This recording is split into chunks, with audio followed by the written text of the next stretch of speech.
La TVT au cœur de votre vie.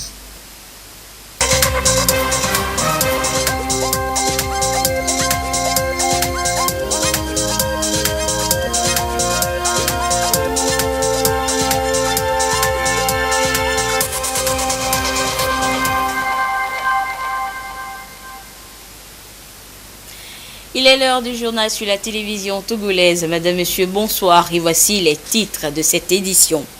Demain, il fera beau sur les grandes routes des écoles du Togo. Plus de 2 millions d'élèves reprennent le chemin des classes.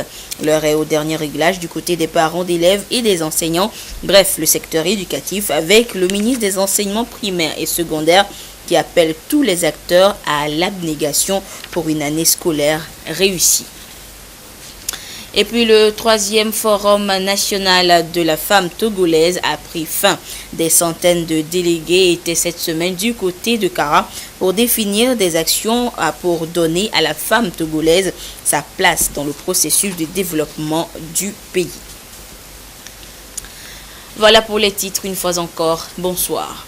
Le programme d'alphabétisation fonctionnelle au profit des bénéficiaires des plateformes multifonctionnelles a été officiellement lancé vendredi dernier dans la préfecture de Sotoubois.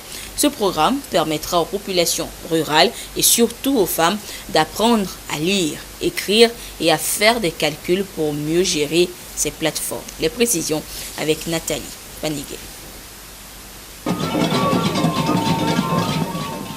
C'est officiel.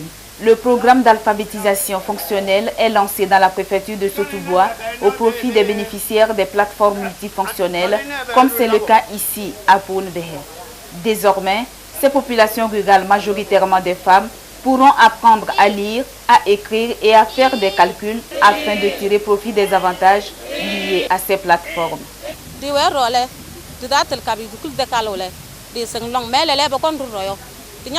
Avant, nous ne savions pas lire ni écrire en cadien. Avec ce programme, nous sommes très heureuses et nous ferons des efforts pour apprendre à lire et à écrire aussi en français. Cet engagement du gouvernement n'est pas fortuit. D'après une enquête Cube réalisée en 2015, 36,3% de personnes de 15 à 44 ans est sous le joug de l'analphabétisme. Ce fléau qui touche plus les femmes avec un taux de 49% contre 23,3% pour les hommes, freine l'atteinte de l'objectif du programme, celui de permettre à 400 000 habitants des zones rurales d'accéder à l'électricité et aux services de transformation agroalimentaire avec plus de 2500 emplois créés. Le programme d'alphabétisation bénéficiera à 6 000 membres des groupements porteurs de 200 plateformes multifonctionnelles, dont essentiellement les femmes, afin de leur permettre une meilleure appropriation du projet, un éveil, une ouverture d'esprit et une meilleure gestion des plateformes multifonctionnelles. Au terme de ce processus, que l'alphabétisation ne soit pas seulement le savoir lire et le savoir écrire, mais plutôt un levier de développement, un outil de lutte contre la pauvreté. La meilleure richesse est l'éducation. Pour cette première vague, 130 centres permettront d'offrir des cours d'alphabétisation fonctionnelle à 3200 apprenants. Selon le représentant du ministre de l'Action sociale, le guide de gestion des plateformes a été traduit en français facile et en langue locale pour la réussite de ce programme.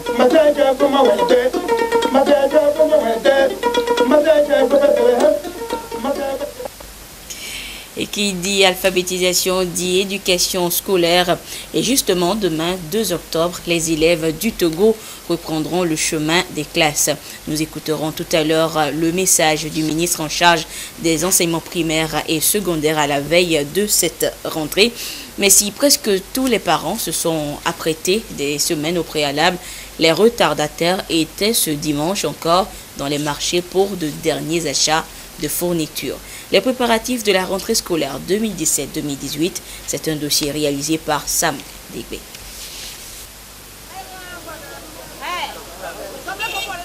Dernier jour de préparation de la rentrée scolaire 2017-2018. Gogo Komlan, parent d'élèves, vient acheter les articles scolaires à son enfant qui va bientôt reprendre les chemins de l'école dès demain 2 octobre. Tout se passe visiblement bien pour lui. On a acheté les cahiers.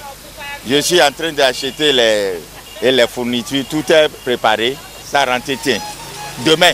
Si les enfants aillent vite à l'école, c'est bon pour nous tous, n'est-ce pas? Ouais, c'est ce que nous voulons. Pour l'instant, je n'ai pas encore acheté les cahiers, mais je compte le faire dès le soir. Tout comme lui, ils sont nombreux à se rendre au grand marché de Lomé à la veille de la rentrée pour s'offrir les articles scolaires. De bonnes affaires pour les vendeurs. Il y a de l'engouement, les gens viennent. Les cahiers sont un peu moins chers, c'est vrai. Nous sommes à 800-850 francs le paquet. Donc tout le monde s'acharne pour venir prendre les cahiers. Et on prépare vraiment la rentrée. Donc on a presque tout ce qu'il faut. Seulement aujourd'hui est dimanche, nous n'avons pas pu tout étaler. Donc on a commencé, je crois que les gens vont venir. Tout est donc fin prêt. La rentrée scolaire 2017-2018 s'annonce déjà et chaque acteur s'active pour la réussite de cette nouvelle année scolaire. Et au titre de ces préparatifs, cette séance de sensibilisation des élèves sur les facteurs de réussite à l'école. C'est une initiative du ministère en charge de la jeunesse pour une année scolaire réussie. Yasmine Kodia, Medina Salami. Il faut se réveiller bien avant. Dans quelques jours, les élèves vont reprendre le chemin de l'école. Pour assurer leur réussite en fin d'année, le ministère du Développement à la base a tenu à rappeler à ses élèves les bonnes attitudes et comportements qui leur sont indispensables. Comment préparer la rentrée, l'assiduité au cours, le respect envers tous et la citoyenneté, c'est l'essentiel du message. Il faut avoir beaucoup de motivation aussi pour le travail qu'on aimerait réaliser durant l'année scolaire. Il faut se dire que cette année scolaire, je vais devenir la première.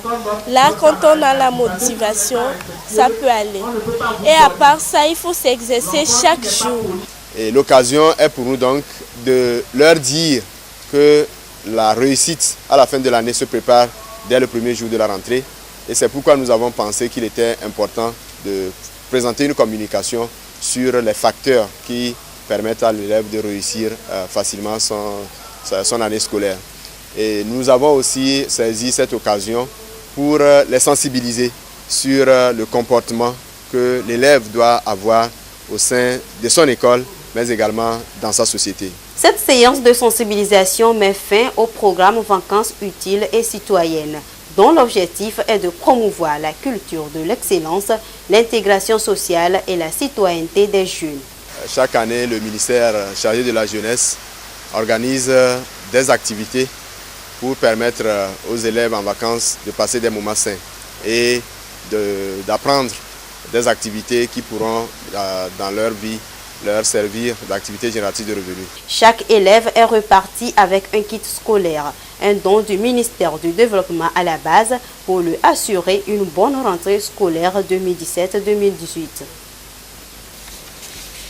La réussite entrepreneuriale était au cœur d'une formation à l'endroit des jeunes entrepreneurs. Le FAIEJ veut ainsi donner aux jeunes qui se lancent dans le domaine les outils nécessaires pour exceller dans leurs affaires. Les précisions avec Rachel. La formation, une étape indispensable dans le parcours de chaque entrepreneur. Elle lui permet d'acquérir de nouvelles connaissances afin de se mettre à niveau pour bien entreprendre. Ici, plus d'une centaine de jeunes entrepreneurs sont à l'école de la réussite entrepreneuriale. Un espace d'échange avec leurs aînés pour avoir une base solide dans leurs entreprises. Je compte avoir un restaurant. Je sais que ça ne va pas arriver tout dru.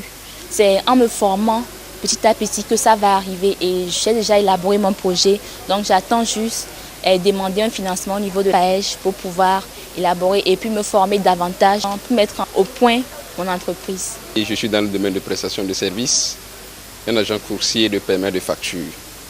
Nous sommes basés à Lomé, plus précisément à Véji. Nous avons actuellement autour de 1000 à 1500 clients. Et l'annexe de ADUI est en cours actuellement, nous allons finir dans ce mois. Et nous comptons occuper toute la banlieue de Lomé et voir aller au-delà de Lomé, Berthier, Vieux et Anéro également. Cette formation nous donne encore suffisamment d'énergie pour évoluer dans ce que nous faisons. La formation des jeunes entrepreneurs est une des missions que s'est assignée le FAEJ, qui s'évertue pour accompagner les entrepreneurs sur tous les plans. Quand un jeune vient chez nous, dans un premier temps, c'est de l'accompagner à l'acquisition du métier entrepreneurial. Et ensuite, avec nos partenaires financiers, il y a le guichet financier à travers des semences de ressources. C'est-à-dire, on met des ressources pour commencer l'activité, le jeune, et on l'accompagne graduellement à son autonomisation. Ce que nous attendons des jeunes qui sont ici aujourd'hui, c'est de devenir de grands entrepreneurs. Ils sont engagés, ils sont des entrepreneurs assez matures, c'est notre première analyse, et la réussite entrepreneuriale sera pour eux. Le programme d'appui au développement à la base PRADEB soutient cette initiative qui va à long terme donner aux jeunes qui se lancent dans l'entrepreneuriat les outils nécessaires pour innover et conquérir le marché togolais et étranger. Des outils nécessaires pour innover seront également au rendez-vous à la 3e édition de l'African Code Week qui a officiellement été lancée hier samedi à Lomé. Ce projet offre gratuitement aux jeunes des cours de base en programmation de logiciels.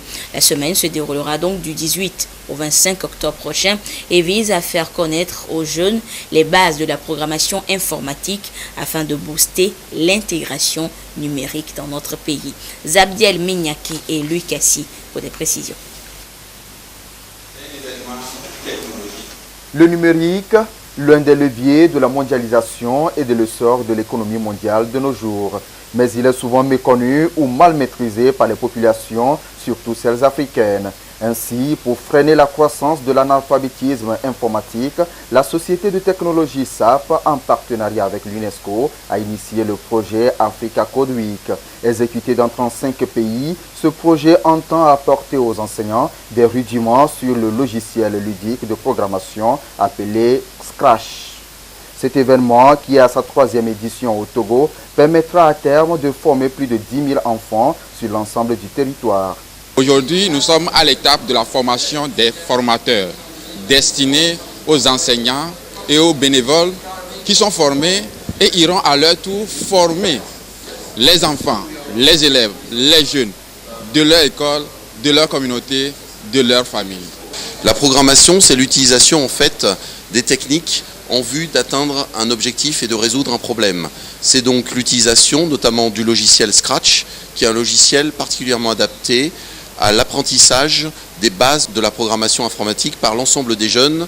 La finalité, c'est faire que l'enseignement du numérique et de la programmation informatique fasse partie intégrante de l'enseignement fondamental de chaque jeune.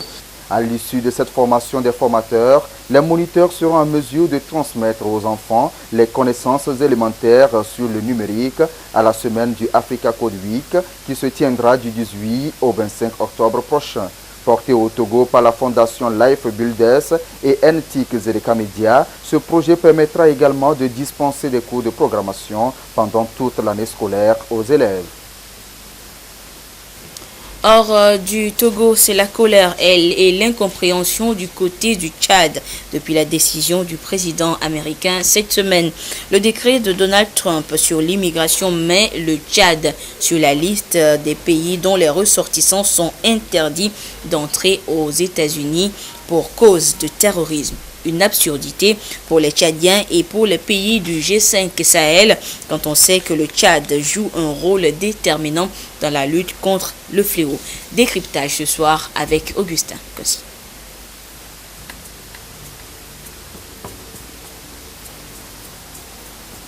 Alors qu'il se positionne comme le fer de lance dans la lutte contre le terrorisme dans la bande sahélo-sahélienne et bras armé de la force conjointe G5 Sahel ou encore un allié de longue date des États-Unis d'Amérique, le Tchad vient d'être inscrit aux côtés de la Corée du Nord et du Venezuela sur une liste de 8 pays dont les ressortissants ne peuvent plus entrer sur le territoire américain.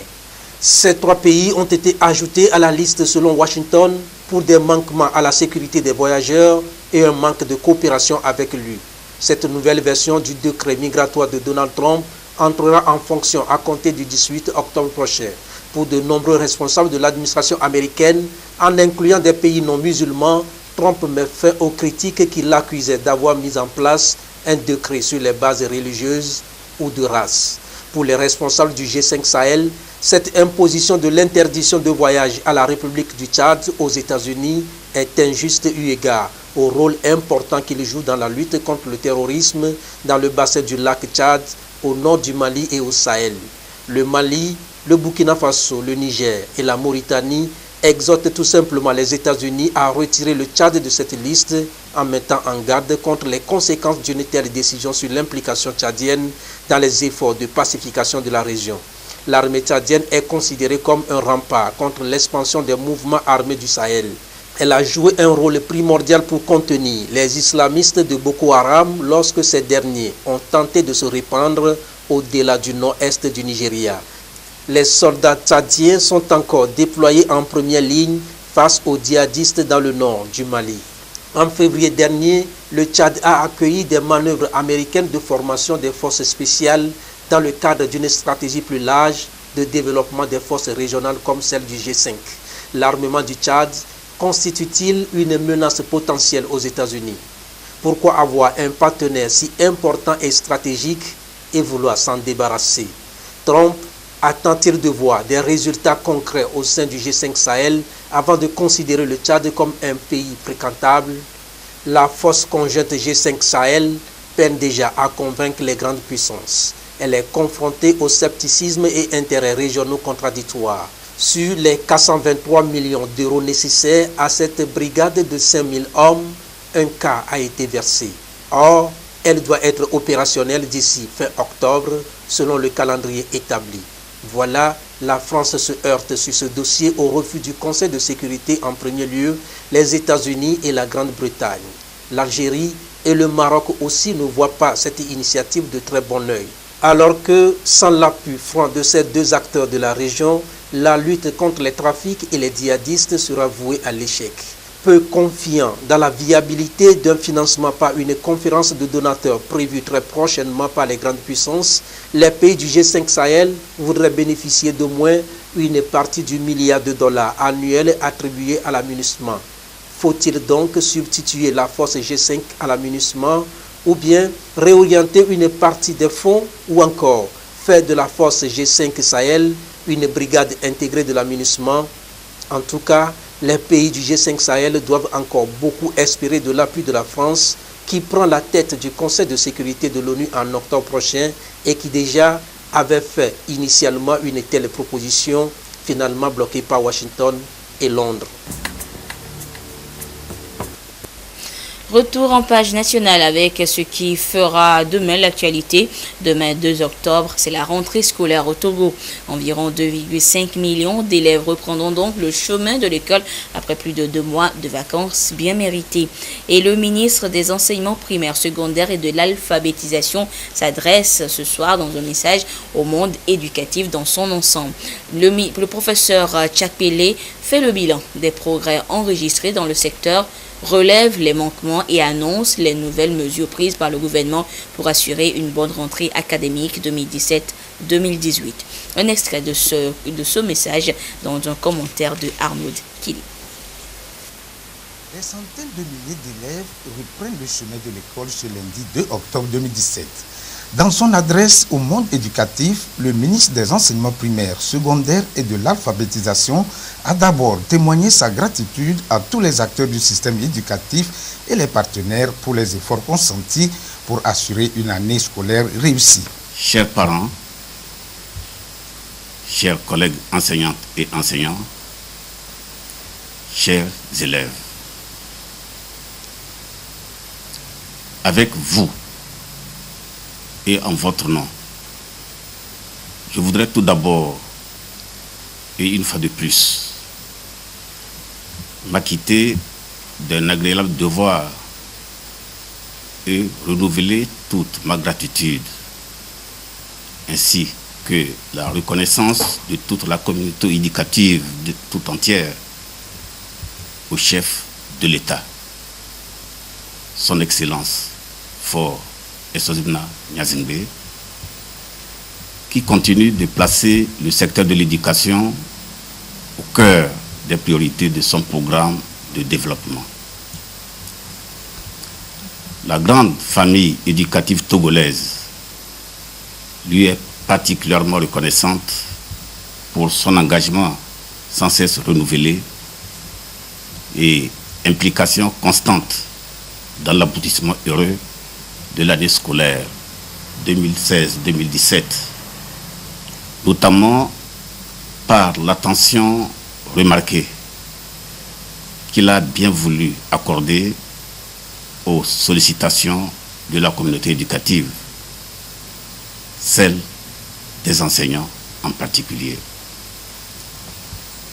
Je tiens également à lui rendre un hommage appuyé pour les initiatives nouvelles et hautement remarquables qu'il a prises en faveur du monde scolaire en vue de rassurer tous les acteurs, garantir le démarrage de la nouvelle année scolaire sous les meilleurs augures et permettre le déroulement des activités pédagogiques dans les conditions les plus optimales.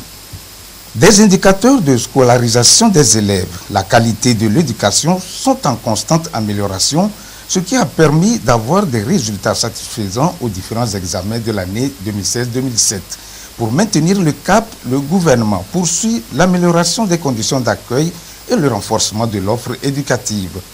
Les effectifs d'élèves attendus à cette rentrée sont estimés à très exactement 2 413 394 élèves.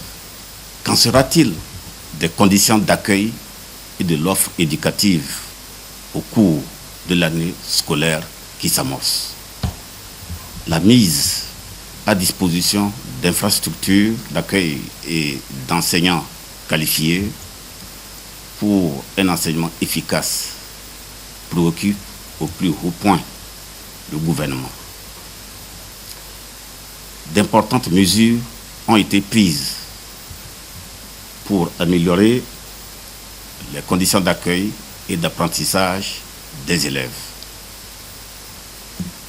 Dans l'enseignement général, il est prévu, dans le cadre du programme d'urgence de développement communautaire PUDC et sur fonds provenant des appuis de nos partenaires,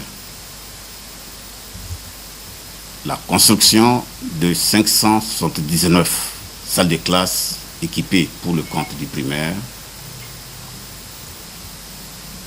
la construction et l'équipement de 28 collèges d'enseignement général et de 9 lycées.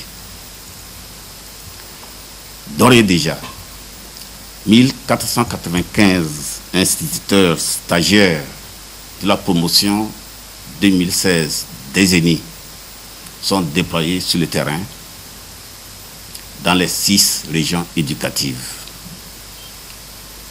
261 professeurs stagiaires de CEG de la promotion 2016 de l'École normale supérieure d'Atakpamé et 997 enseignants du secondaire admis au concours de recrutement direct sont également en cours de déploiement dans les lycées et collèges. Et près de 360 enseignants en fait de formation à l'École normale supérieure d'Atakpamé seront également déployés dans les CEG. Une cohorte de 1766 élèves instituteurs va bientôt débuter la formation initiale dans les différents ENI du pays. Dans l'enseignement technique et la formation professionnelle, l'objectif poursuivi par le gouvernement est le renforcement substantiel de la capacité d'accueil du sous-secteur, ce qui sous-entend la construction de nouvelles structures de formation de manière à réduire les disparités entre les régions. Aussi, est-il prévu la création de 10 nouveaux établissements, la modernisation des structures existantes, le recrutement du personnel enseignant et la revue des offres de formation afin de les rendre plus attractives et mieux adaptées au marché de l'emploi. La qualité de l'éducation passe également par le recrutement et la formation des enseignants. Des efforts sont aussi engagés pour offrir aux apprenants des enseignants de qualité. S'agissant des conditions de vie et de travail des enseignants, le gouvernement a annoncé de nouvelles mesures pour le mieux-être des enseignants. Les discussions engagées avec l'ensemble des partenaires et acteurs du système éducatif, notamment les fédérations des syndicats du secteur de l'éducation de notre pays, les centrales syndicales, les associations des parents d'élèves, la coalition togolaise pour l'éducation pour tous et les représentants de l'enseignement confessionnel ont permis d'aboutir à un large consensus sur le nouveau projet de statut particulier. Les résultats de cette discussion ont été remis au chef de gouvernement le 29 septembre 2017, il y a très exactement 2 jours, en présence des acteurs et partenaires de notre système éducatif.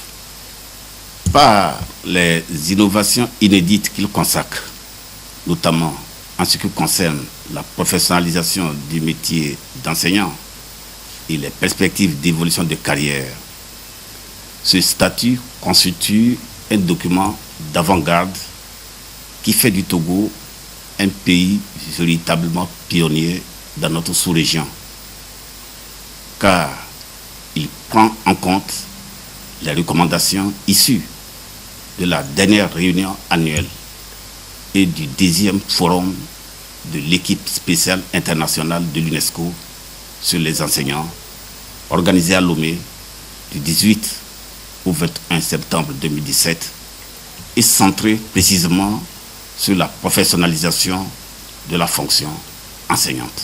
Le ministre invite donc tous les acteurs et partenaires du système éducatif à s'investir et à apporter leur contribution pour une rentrée scolaire réussie.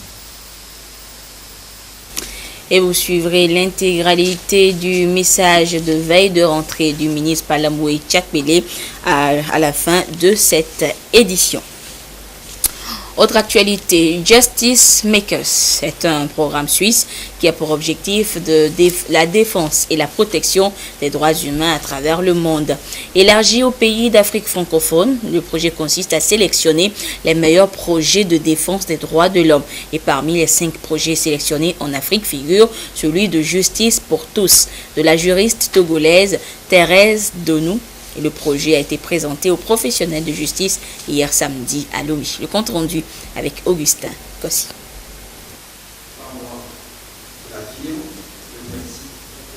L'accès équitable à la justice, un aspect inhérent à l'état de droit et principe fondamental de la démocratie, mais sa traduction dans les faits peine à entrer dans les habitudes.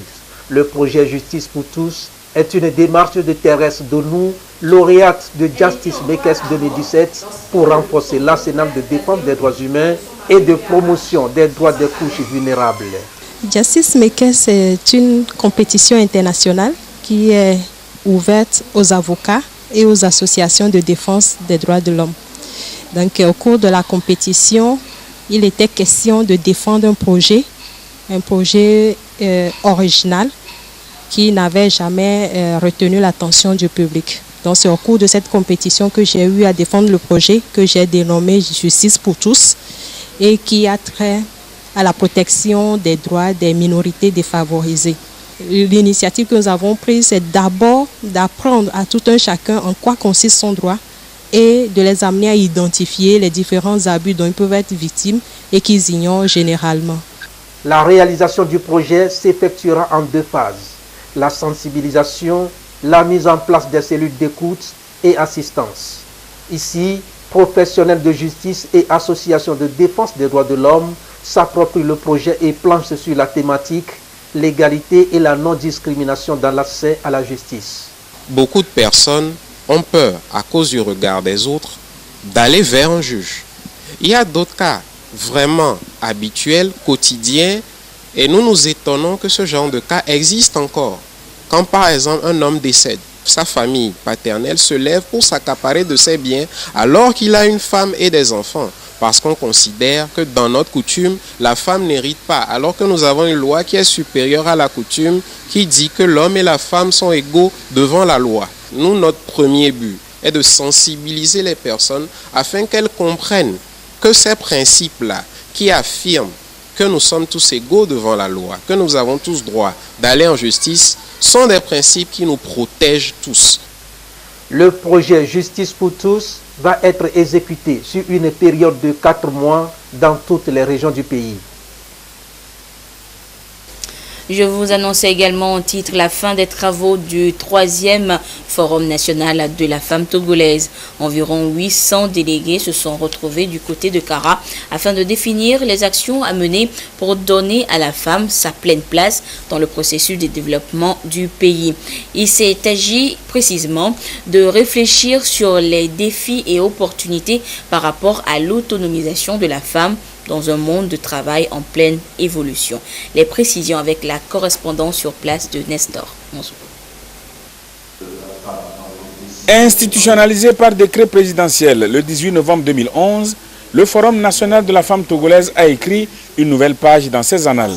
Sa 3e édition, qui s'est déroulée du 26 au 28 septembre à Accra, a pris des recommandations afin de renforcer l'autonomisation de la femme dans le monde du travail. En matière d'égalité de chance sur le marché du travail, à l'endroit de l'État, élaborer des politiques adéquates, assurant l'équilibre entre la vie professionnelle et la vie privée.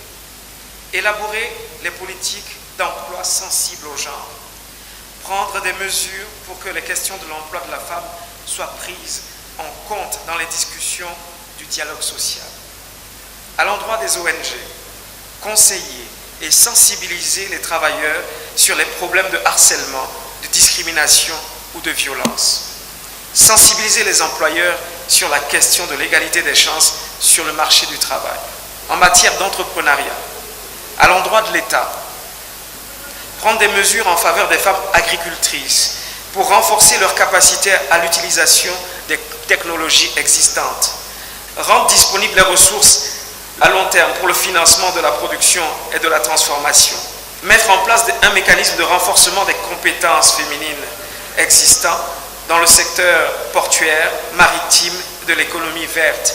Ce ne sont que quelques-unes des recommandations qui sont ainsi énumérées. Ce 3e Forum des femmes togolaises s'est tenu avec la participation des délégations étrangères et des institutions internationales. Quand on parle de l'entrepreneuriat féminin, quand on parle de l'emploi des jeunes, quand on parle par exemple de femmes et commerce, femmes et agriculture, donc l'économie verte et bleue. L'avantage de ce forum, ça a permis vraiment aux femmes de différentes contrées au niveau du pays d'échanger sur ces questions et de voir un peu qu'est-ce qu'on peut améliorer d'ici peut-être 2 ou 3 ans au niveau de la République du Togo. Notre département met tout en œuvre pour favoriser l'égalité de genre, en faire une institution et également promouvoir l'autonomisation des femmes. Donc ce thème est un thème d'actualité. D'autant plus que ce thème a été évoqué lors de la 61e session du CSW à New York et où les États membres de l'Union africaine ont formulé des recommandations et ces recommandations ont été reprises ici par les femmes togolaises. Donc nous sommes très heureuses et très satisfaites des travaux. La ministre de l'Action sociale rend hommage à toutes celles et à tous ceux qui ont contribué au succès des travaux. J'apprécie à sa juste valeur la mobilisation dont vous avez fait preuve durant ces moments de partage. En votre nom, à toutes et à tous, je réitère ma reconnaissance à celui-là qui a rendu possible cet important événement, le chef de l'État, son Excellence, M. Faure Essozingo.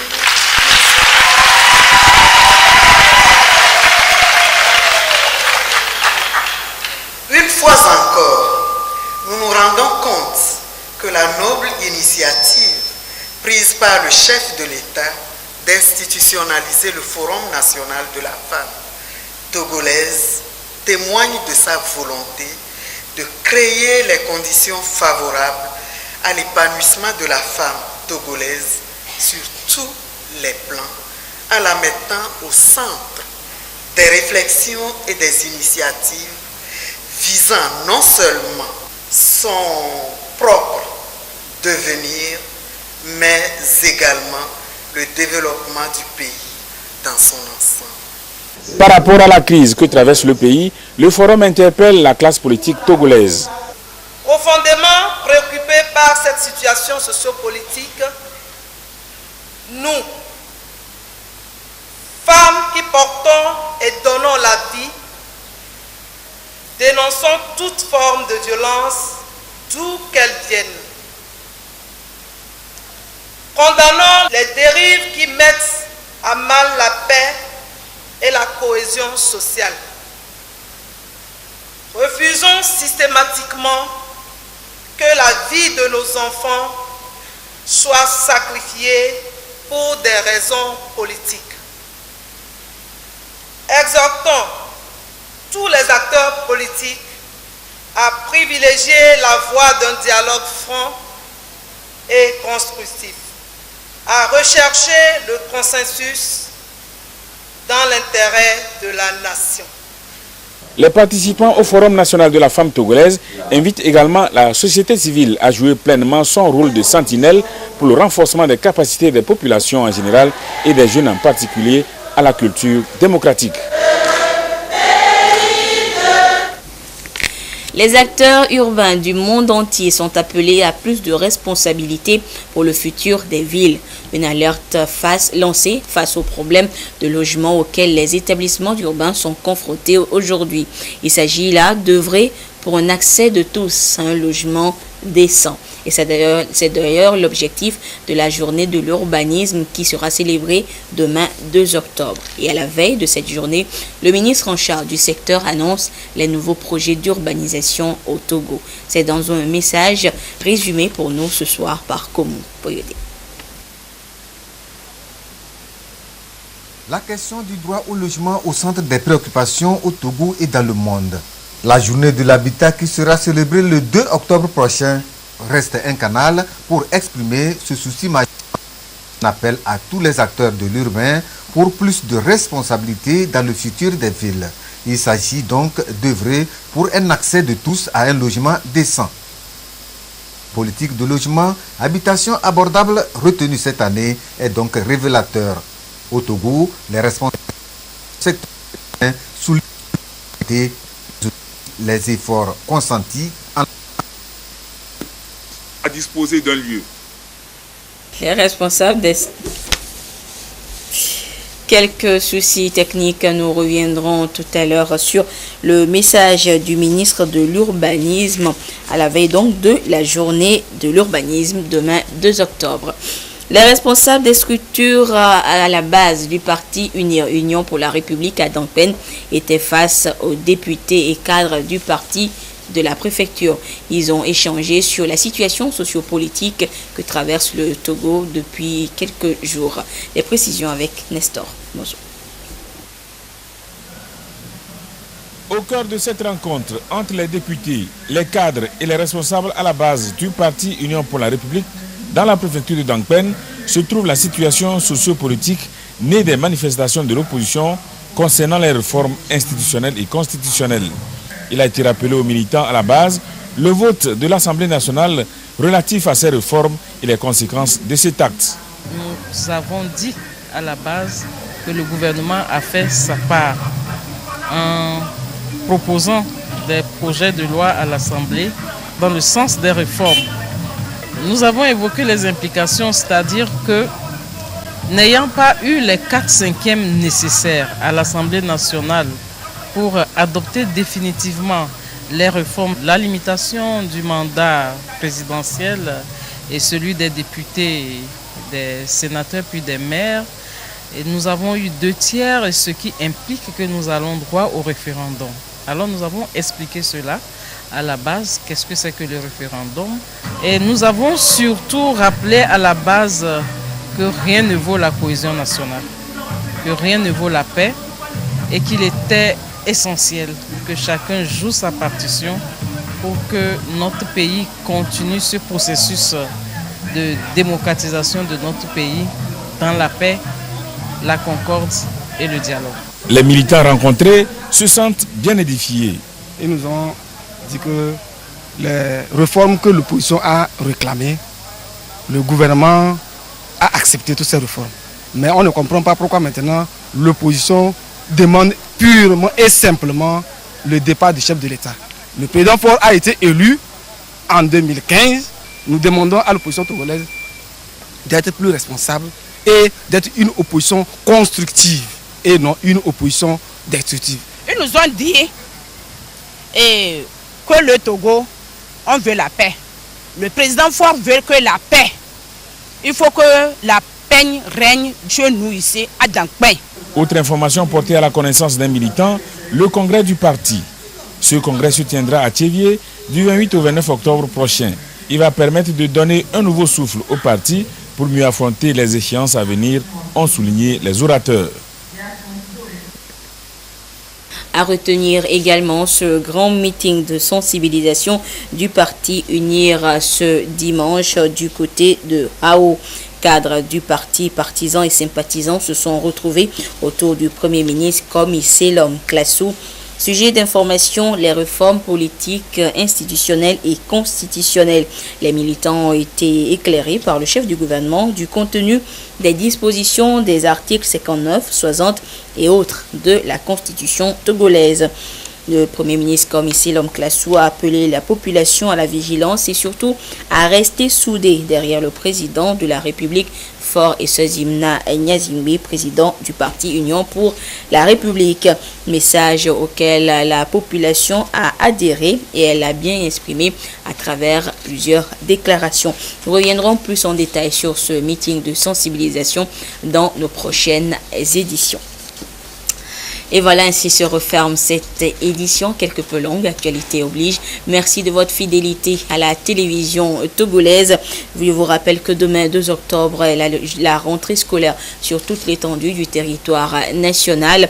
Et vous suivrez à la fin de cette édition l'intégralité du message du ministre en charge des enseignements primaires, secondaires et de l'alphabétisation, professeur Palamwe Tchakpele, à cette occasion. Et à 22h30, ce sera Adolphe Paca qui vous présentera l'édition de nuit. Au revoir.